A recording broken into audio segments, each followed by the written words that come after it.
A bit of background on Linux. Where is Linux used? We have a little description. Linux is a command line operating system based on Unix. There is a multiple operating systems that are based on Linux. It's fair to say that Linux is a lot more intimidating to approach than operating systems such as Windows. Both variants have their own advantages and disadvantages. For example, Linux is considerably much more lightweight, and you'd be surprised to know that there's good chance you've used Linux in some form or another every day. Linux power things such as websites that you visit, car entertainment control panels, point of sale (POS), systems such as checkout, tills, and registers in shops, critical infrastructures such as traffic light controllers or industrial sensors. Flavors of Linux. The name Linux is actually an umbrella term for multiple operating systems that are based on Unix, which is another operating system. Thanks to Unix being open source, variants of Linux comes in all shapes and sizes, suited best for what the system is being used for. For example, Ubuntu and Debian are some of the more commonplace distributions of Linux,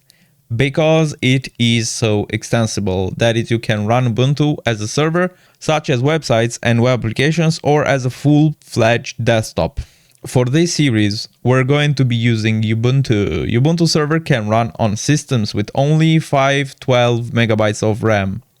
Similar of how you have different versions, Windows 7, 8 and 10, now 11 and going forward.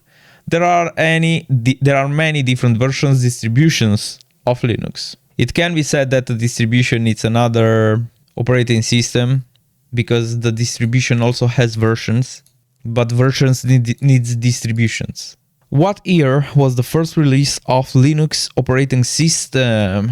I think I have to search this.